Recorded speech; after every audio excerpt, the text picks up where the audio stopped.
Good evening. After the last meeting, a councillor here branded us as a group of dangerous far-right extremists. In reality, we're unaffiliated individuals who are collectively very concerned about environmental issues and government policies, and we're hoping you can help us with our concerns. In the past, I've taken government advice and purchased a car I hated in order to do my bit for the environment. That was when diesel was considered good, until of course it obviously wasn't. Now the government say that electric vehicles are good for the environment. Considering how many times governments U-turn on what is good and what isn't, have members of the panel independently researched the environmental impact of making the batteries for the proposed electric bikes, scooters, buses, etc. Do you know that in order to extract lithium, a single mine can use over 5,000 tonnes of sulfuric acid per day? To remove the acid, over 3,000 gallons of water is used per minute.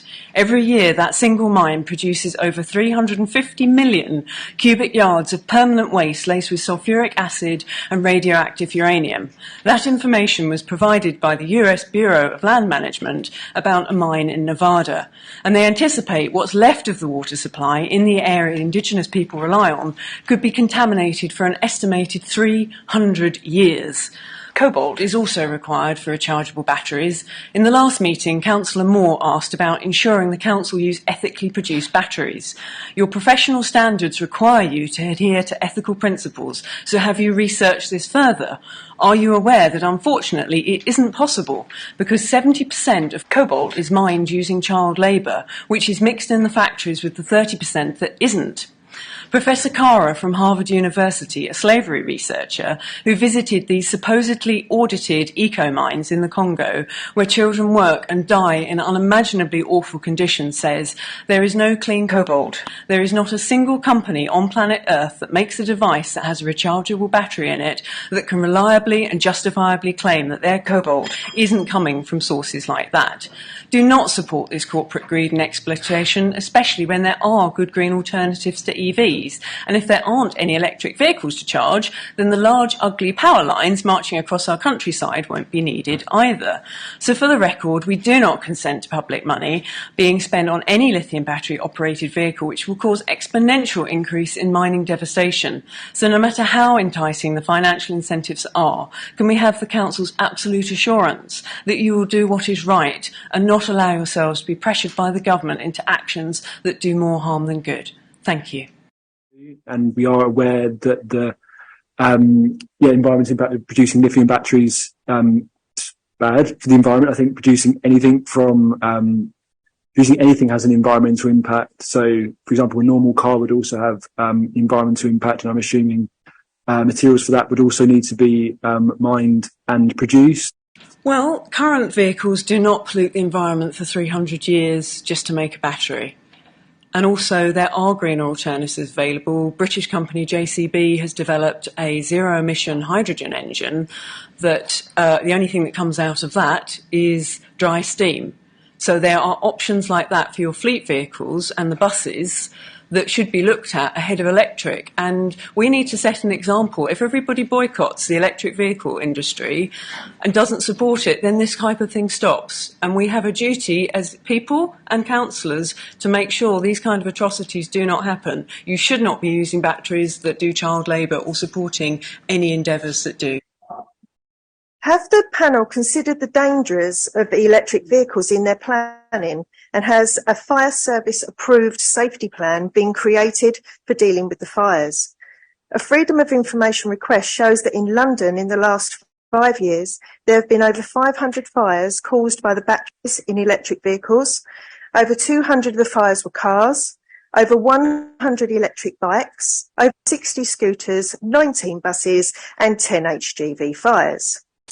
The following information comes from a fire expert who holds a senior position in the fire service, training fire crews nationally and abroad.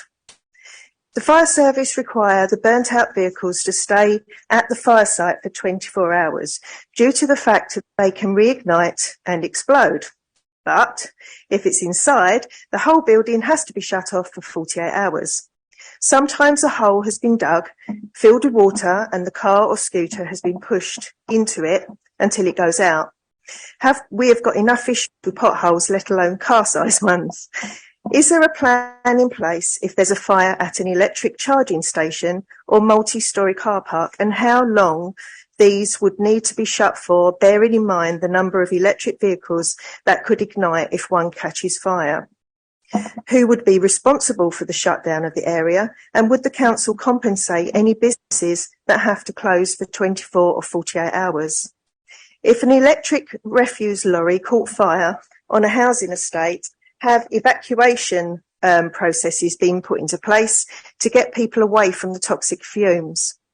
Is the panel aware that whilst it's the fire service's responsibility for the polluted water runoff, they admit they're not able to secure the toxic water waste, so would the council take this responsibility?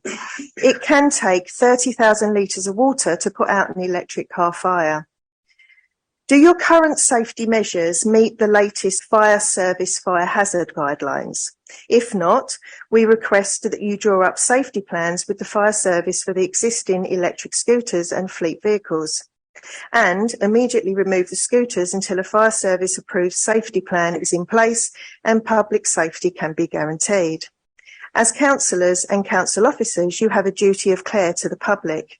The fire hazards of electric bikes and cars, etc., are well documented, which means any officer that recommends electric vehicles and councillors that authorise their use on the public could be held personally liable. As they have violated their duty of care, and indemnity insurance is unlikely to cover this. With all these points in mind, unless you can guarantee that they are 100% safe, we request that you don't go ahead with more electric vehicles, as we feel they are of great danger to the public and will eventually have to be scrapped, which will waste millions and won't help the environment, especially as there are safer, greener alternative options. Thank you. Has the panel calculated the amount of CO2 that will be produced in making all electric vehicles they propose and scrapping existing fleet? And also, can the panel provide the data they use to calculate how many cars would it need to be off the road and using cycle lanes to make a noticeable difference to air quality in Colchester? With regards to the bike lanes and electric bike scheme, we request that the council do a full consultation with the public. Asking only 800 people when they're out for a day is not a proper consultation.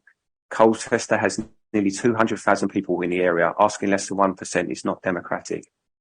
Especially considering the cost of living crisis, people should be fully informed via newspapers and websites. You need to find out ahead of spending millions building cycle lanes if they are wanted and will be used. Regardless of whether it's down to Colchester or Essex, our roads are appalling, wrecking people's cars and endangering life. So a priority should be made to repair the roads the majority use and not spend millions on minority, no matter how well intentioned. The data the Mayor of London used recently stating there was 4,000 deaths a year from air pollution were incorrect. When a member of the public did a Freedom of Information request to the Office of National Statistics, it turned out to be just one death in the last 20 years, which was a child with a rare form of asthma and couldn't be exclusively put down to the traffic pollution.